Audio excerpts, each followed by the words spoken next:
Welcome to episode 3 of the Explore Inspired Show. I'm Jonathan Ronzio. I'm excited to dive into today's lesson, which I mentioned from last week would be in an upcoming episode. Turns out that episode is right now, episode 3, and it is when to dismiss criticism. Today we're going to be talking about the haters. And this is rooted in a documentary called Between the Peaks, which I actually made with my friends Ethan and Ryan, and it's on my YouTube page. And so to kick things off, I'm going to read some of the comments that I have received on Between the Peaks. So all the comments I'm about to read are 100% real. You can check it out on Between the Peaks movie. If you actually just go to my YouTube channel at Jonathan Ronzio, and there's a Between the Peaks playlist, and you can go to the movie.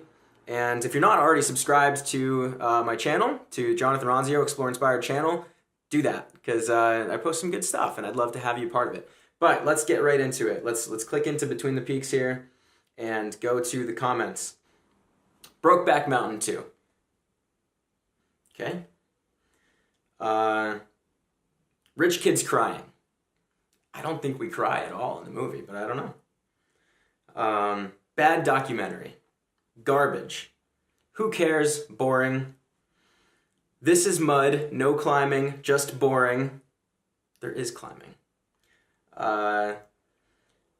Lower middle class white dudes go on a credit card tour. Kind of true, but like that's so condescending and takes so much away from what we did. How did this win any type of award, and what happened to Denali? Change the title to Three Little Boys Play Mountaineer and Volunteer and Shit. Thanks for your input. Let's see. 3 poor gay dudes climb a third-rate mountain. No thanks. That goes along with the Brokeback Mountain 2 insight, which I have, like, neither Ryan, Ethan, nor I are gay, but even if we were, like, whatever. Why use that as an insult? It's just... So, that's just, like, some of the more hateful comments. So on the other side of the coin, there's some of the good ones are like, great video of 3 young adventurers enjoying life, and then, what else? What a great adventure, guys. This was awesome. Inspirational film, outstanding gentlemen, awesome expedition and document, congratulations. Great job in film, guys. I really loved how you helped people and your love of animals, and good luck to you guys. Thanks for the video. Like, the majority of the comments are like that and are really encouraging and really mean a lot to read.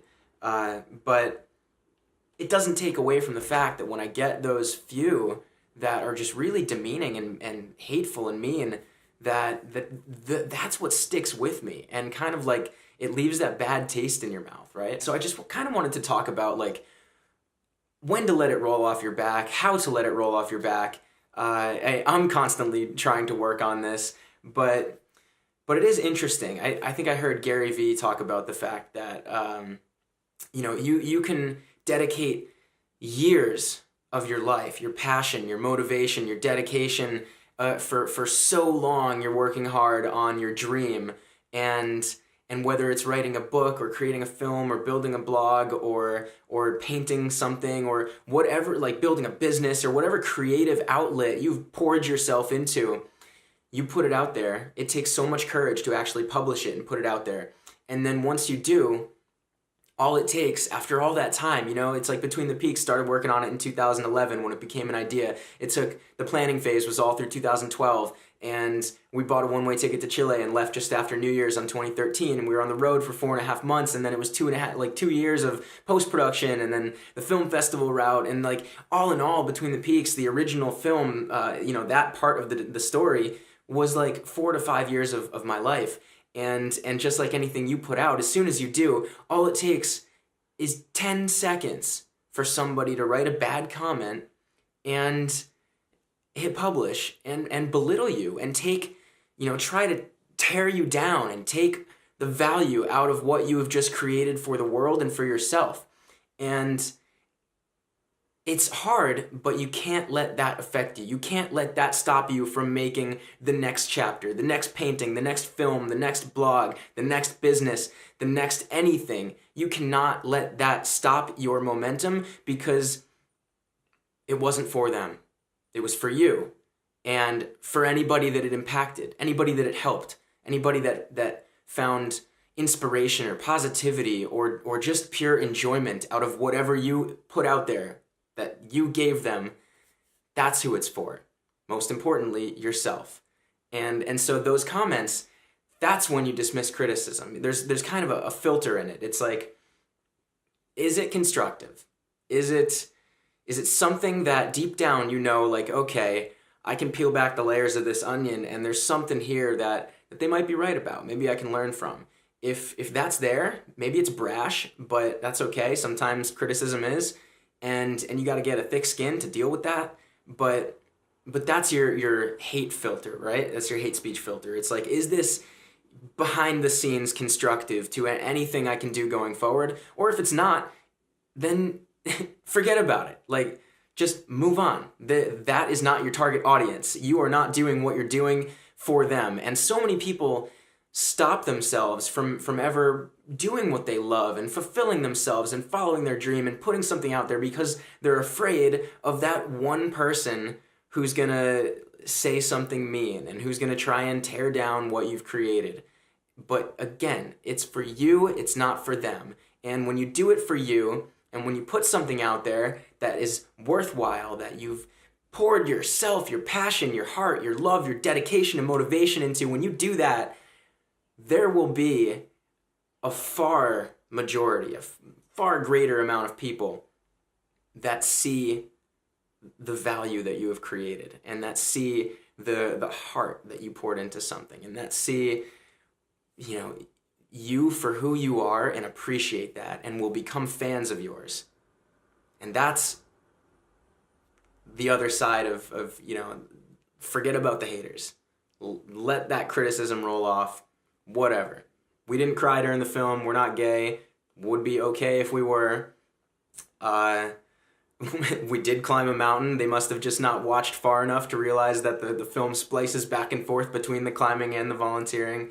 Aconcagua is not a third-rate mountain. It's the tallest mountain in the world outside of the Himalayas. Like, I can go through every single one of those mean comments and in my mind know why they're wrong, but honestly, it is not worth my time to get into a debate with them and tell them those things. It's not worth me expending energy to explain myself to somebody who has already decided it's not for them. They're not a fan. They took the time to make it known because they can be that keyboard, crusader or that the bully behind the screen. Like, they can do that, and the internet has bred that, and that's okay. But it's not for them, and so I don't have to make time in my life. I don't have to make space mentally to acknowledge them. And I'm acknowledging them here right now because this is an important lesson for me to talk through personally, but also to share with you, because everybody has some critic. Everybody has a fear of some critic. And whether it's, you're afraid to do something because you don't know what your parents will think, or you don't know what your spouse will think, or your brother, or your best friend, or your group of friends. And that holds you back. And you can't let it.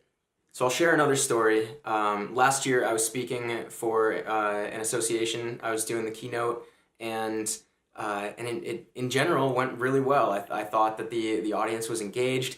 After I stepped off the stage, I even had a couple people come up. One guy specifically even said, like, thank you, and gave me a big hug and was like, this is exactly what I needed to hear right now. And he shared what was going on in his life, which was, and he did need this message. It was transformational for him and left a positive impact, and that made everything worthwhile for me until, like, more attendees are walking out of the conference.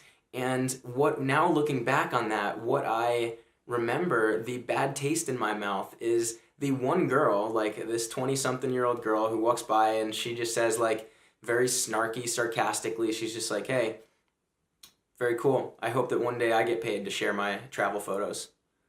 I was like, wow, that's all you got out of it? You think I was just up there sharing, like, my vacation slideshow?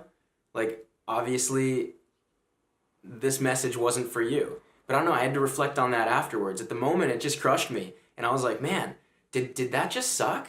Like, And I totally forgot the few moments earlier that this guy is telling me how transformational it was for him in that moment, and and all the applause and the other people that came up throughout the rest of the trade show and wanted to just take a picture or talk to me or follow up with their email or buy a DVD or whatever it was. Like, I forgot about all that, and in that moment, what crippled me was that I didn't reach this one person. But sometimes you're just not gonna reach everybody. And for her, maybe, yeah, all she saw was a slideshow of pretty pictures from some South American travels, and she didn't get the greater message, and that's unfortunate. But I try not to let that take away from that one guy or from all the other people I talked to and my memory of the experience. And it's so easy to do that. It's so easy to focus on the negative. I'm guilty of this too, of the focus on the negative thing, in the sense that, like, let's take a cold, for example. If I have a cold, all I can think about is how I always have a cold, or I'm always sick. You don't walk around thinking about, like, you're not strolling down the street going like, it's so nice to not be sick today, right? Like, if you're not sick, if you don't have a cold or a cough or anything else, like, you don't have that consciously on your brain that, like, man, it's nice to be healthy right now. But when you are sick, you do have that cold or that cough or that fever or whatever it is you feel under the weather, that's all you can think about. And it just feels like, man, I am always tired, or have this cough or whatever, right? So we have a perpetual inclination to focus on the negative aspects of our life. And always see how the grass is always greener on the other side.